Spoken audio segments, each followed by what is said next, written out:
త్వరలో కాంగ్రెస్ పార్టీ అధికారంలోకి రాబోతుందని పెద్దపల్లి ఎంపీగా గడ్డం వంశీకృష్ణ భారీ మెజారిటీతో విజయం సాధిస్తారని పెద్దపల్లి ఎమ్మెల్యే చింతకుంట విజయరమణారావు ధీమా వ్యక్తం చేశారు. తెలంగాణ రాష్ట్రంలో కాంగ్రెస్ పార్టీ అధికారంలోకి వచ్చిన 3 నెలలలోపే సీఎం రేవంత్ రెడ్డి నాయకత్వంలో 4 గ్యారంటీ పథకాలు అమలు చేశారని, పార్లమెంటు ఎన్నికల అనంతరం మిగతా అన్ని గ్యారంటీ పథకాలు అమలు చేయడం జరుగుతుందని ఆయన తెలిపారు. 10 సంవత్సరాలు అధికారంలో ఉన్న బీజేపీ చేసిన అభివృద్ధి చెప్పకుండా రాముని పేరుతో మత రాజకీయాలు చేస్తుందని విమర్శించారు. తెలంగాణ బీఆర్ఎస్ పార్టీ పని అయిపోయిందని, ప్రజలు కేసీఆర్ మాటలు నమ్మే పరిస్థితిలో లేరని అన్నారు. ఈ మేరకు Peddapalli MLA Chinthakunta Vijayaramanarao city news తో మాట్లాడారు. ఈ నెల 13న జరిగే పార్లమెంట్ ఎన్నికల్లో పెద్దపల్లి పార్లమెంట్ కాంగ్రెస్ అభ్యర్థి విజయ అవకాశాలు ఎలా ఉన్నాయని? పెద్దపల్లి పార్లమెంట్ అభ్యర్థి గడ్డం వంశీ గారు మంచి మెజార్టీతో గెలవబోతా ఉన్నారు. కాంగ్రెస్ పార్టీకి సానుకూలమైనటువంటి వాతావరణం ఉంది పార్లమెంట్ నియోజకవర్గంలో. ప్రధానంగా ఏంటంటే రైతులలో కానీ, తర్వాత యువకులలో కానీ, రైతు కూలీలలో కానీ, విద్యార్థుల లోకంలో కానీ అన్ని వర్గాల ప్రజలలో కూడా సానుకూలమైన దృక్పథం ఉంది. ఎందుకంటే ప్రభుత్వం వచ్చి 5 మాసాలు అవుతూ ఉంది. ఇవాళ రేవంత్ రెడ్డి గారి నాయకత్వంలో కాంగ్రెస్ పార్టీ ఈ రాష్ట్రంలో 6 గ్యారంటీలు హామీ ఇచ్చి ఇప్పటికే 5 గ్యారంటీలను అమలు చేయడం కోసం పట్టాలు ఎక్కేయడం జరిగింది. అలా ఆ 5 గ్యారంటీలలో కూడా జూన్ 6 కోటి తర్వాత ఇందిరమ్మ ఇల్లు కూడా 10th or 15th వెళ్ళి గ్రామాలలో కానీ పట్టణాలలో కానీ ఇందిరమ్మ ఇల్లు ఇచ్చే కార్యక్రమం కూడా ప్రారంభమవుతుంది. కాబట్టి 100% కాంగ్రెస్ పార్టీ విజయావకాశాలు చాలా, అంటే 100% గెలవడానికి అవకాశం ఉంది, గెలుస్తుంది. కేంద్ర ప్రభుత్వం ద్వారా 8,000 ఉద్యోగాలన్నా నరేంద్ర మోడీ బీజేపీ ప్రభుత్వం ఇవ్వగలిగిందా? ఆయన చెప్పిన ముచ్చట కదా, సంవత్సరానికి 2 కోట్ల ఉద్యోగాలు ఇస్తా అంటే 10 ఏళ్ళు గడిచింది.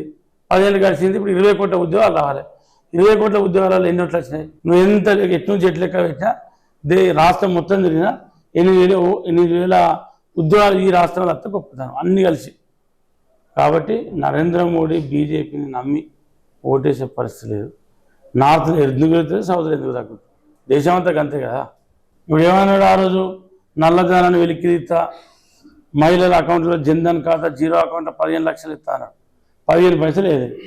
మళ్ళీ ఏం చేసిండని? రైతులకు ఏమైనా చేసిందా? ఇలా నార్త్లో ఉత్తరాది భారతంలో ఢిల్లీలో వనకే ఎముకల వరకే చలిలా చనిపోయిన రైతులు నెలల కొద్దీ ధర్నా చేసి దీక్ష చేస్తే కనీసం రైతుల వాళ్ళు అడిగినటువంటి డిమాండ్ కూడా నెరవేర్చలేదు. ఏం చేసింది ఆయన? రైతు వ్యతిరేక ప్రభుత్వం. నరేంద్ర మోడీ బీజేపీ ప్రభుత్వం రైతులకు వ్యతిరేకం, యువతకు వ్యతిరేకం. ఇవాళ ఏమనంటే రామునిగా మనకు ప్రేమ లేదా? ఇలా మనం ప్రేమ లేని ఎవరు ఉంటాం? రామునిగా రోజు తెల్లాలైతే రాముని పూజిస్తాం. రాముడు అనేది సనాతన ధర్మం, మనకు దైవంతో సమానం. గుళ్ళే ఉంటాడు, మన ఇంట్లో ఫోటో ఉంటుంది. మనం నిజంగానైతే రాముని అయితే మనం చూడలేక ఎవరం, ఇక మనం ఊహించుకుంటాం అంతే. రాముని చూసిన వాళ్ళు ఎవరు లేరు కదా. మనకు నమ్మకం, విశ్వాసం, దాన్ని పెట్టి మనకు విగ్రహ ప్రతిష్ట కాకముందే తలవాలైతే. సో దేవుని ఉన్నటువంటి నమ్మకం, విశ్వాసంతో మనం ఎవరో మాట్లాడుతున్నాం. ఎందుకు మాట్లాడాలంటే దేవుని ఉన్నటువంటి ఆ మమకారమే కావచ్చు, ఆ అభిమానమే కావచ్చు, నమ్మకం కావచ్చు, విశ్వాసమే కావచ్చు. మనం ఎవరో మాట్లాడుతున్నాం, ఎవరో దాని గురించి ఎక్కడ చేతులు కదా, అవన్నీ మోసాలే కదా. 2019 ఏం జరిగింది? బాలకోట దాడులు, పాకిస్తాన్తో యుద్ధం. ఎందుకు రాసింది ఆ యుద్ధం? ఎన్నికల అన్ని రోజే బాలకోట దాడులు, సర్జికల్ స్ట్రైక్, పాకిస్తాన్తో యుద్ధం. ఎలక్షన్ బంద్ కాగానే అక్కడ దాడులు బంద్ అయిపోయినాయి, యుద్ధం బంద్ అయిపోయింది. ప్రజలు గమనిస్తారు ఏదో ఒక రోజు. అన్నీ ఎంతసేపు మోసం చేస్తాం ప్రజలు. తెలిసే ద్వారా ఓడిపోయే సీట్లు ఇచ్చిందని స్వయంగా కేసీఆర్ నిజామాబాద్ బహిరంగ సభలో రేవంత్ రెడ్డిపై ఆరోపణ చేశారు. అంటే దీంతో రేవంత్ రెడ్డి బీజేపీని ఏమన్నా సన్నాహాలు చేస్తున్నారని ఆరోపణలు, ఇట్లా ఊహించిన ఆరోపణ వల్ల మీ కాంగ్రెస్ పార్టీలో చర్చ జరుగుతుంది. ఆయన మాజీ ముఖ్యమంత్రి, ఆయన ఏదైనా మాట్లాడతాడు. ఇప్పటికీ మనం గత 20 ఏళ్ళకే చూస్తాను కేసీఆర్. మనం 20 ఏళ్ళకే చూసినప్పుడు ఇన్ని సందర్భాల, ఇన్నిసార్లు మనకున్న అనుభవాల ఆయన ఎన్నిసార్లు అటువంటి ముచ్చట మాట్లాడు. ఒక 1000 ఉంటాయి.